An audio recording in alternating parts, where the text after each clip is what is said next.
tourism. US officials are said to have intercepted chatter in which IS militants can be heard boasting of their achievement. Reports from France suggest an explosion can be heard on the black box recorder recovered from the scene. The Egyptian foreign minister has spoken of his frustration that none of this has so far been shared with Cairo. What we heard about the existence of intelligence regarding the flight was not communicated to Egyptian security, and the fact this information was not shared raises questions. Since we are the most involved and affected by the incident, we were expecting that any available information would be communicated to us instead of being broadcasted. The flight cancellations have left thousands of British holidaymakers stranded. Only 8 of the planned 29 flights to the UK yesterday got off the ground. Airlines blamed changes in Egyptian government restrictions. Renee Kelly and her young family endured a difficult end to a wonderful holiday. They're relieved to be home, but like everybody else, they had to abandon their luggage in Sharm el-Sheikh. To begin with, I was nervous, but then when I found out that the British security were getting involved, I thought, well, it's got to be a safe plane. And there's no way I would have taken the children off if I didn't feel 100% sure that I thought we would get home safely. I was quite glad that the whole luggage was left behind, because I thought that just eliminates any, errors. But it's not just British passengers that have been affected.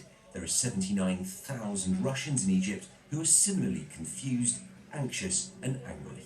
They said that we shouldn't take any baggage with us on board, so we have to give it somewhere, I don't know where, put our addresses, and then they will somehow transport it into Russia to our homes. Yeah. So, but how, who will do it, I don't know.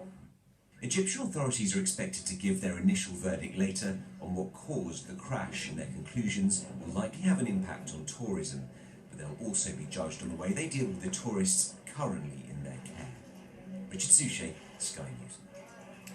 It's also emerged that a British jet full of holidaymakers was involved in a near miss with a missile close to Sharm el-Sheikh earlier this summer. Well, our correspondent Jonathan Samuels joins me in the studio. And Jonathan, there's so much about this that simply doesn't make any sense. But the working assumption is, of course, that this wasn't a missile fired by Islamic State.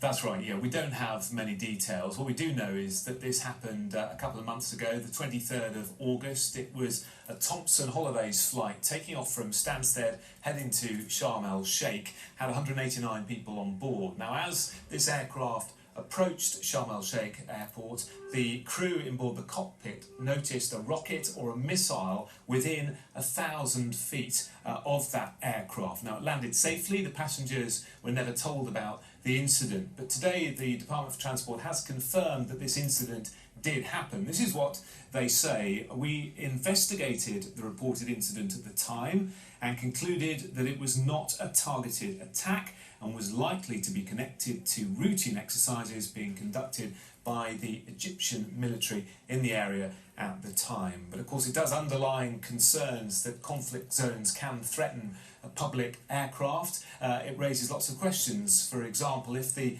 Egyptian military are to blame, what were they doing firing missiles so close to an airport? This is what the former head of flight operations for CAA, Mike Vivian, told us a little while earlier.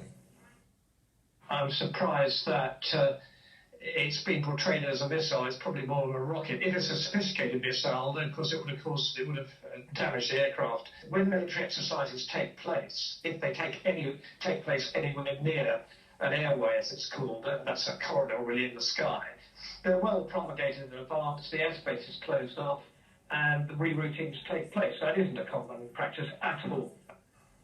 But clearly this is worrying for holidaymakers, for people who travel regularly, because now we have 3 incidents in a relatively short space of time. MH17, this incident that we've been hearing about today, plus the incident with Metrojet. It does all add up to what is a concern, a understandable concern for those of us who fly. Indeed. Jonathan, thank you very much indeed. And of course we are expecting to hear around about 3 o'clock this afternoon from investigators and also Egypt's Civil Aviation Minister on the very latest on what caused that Metrojet plane to crash. Well, let's turn to politics now. David Cameron promising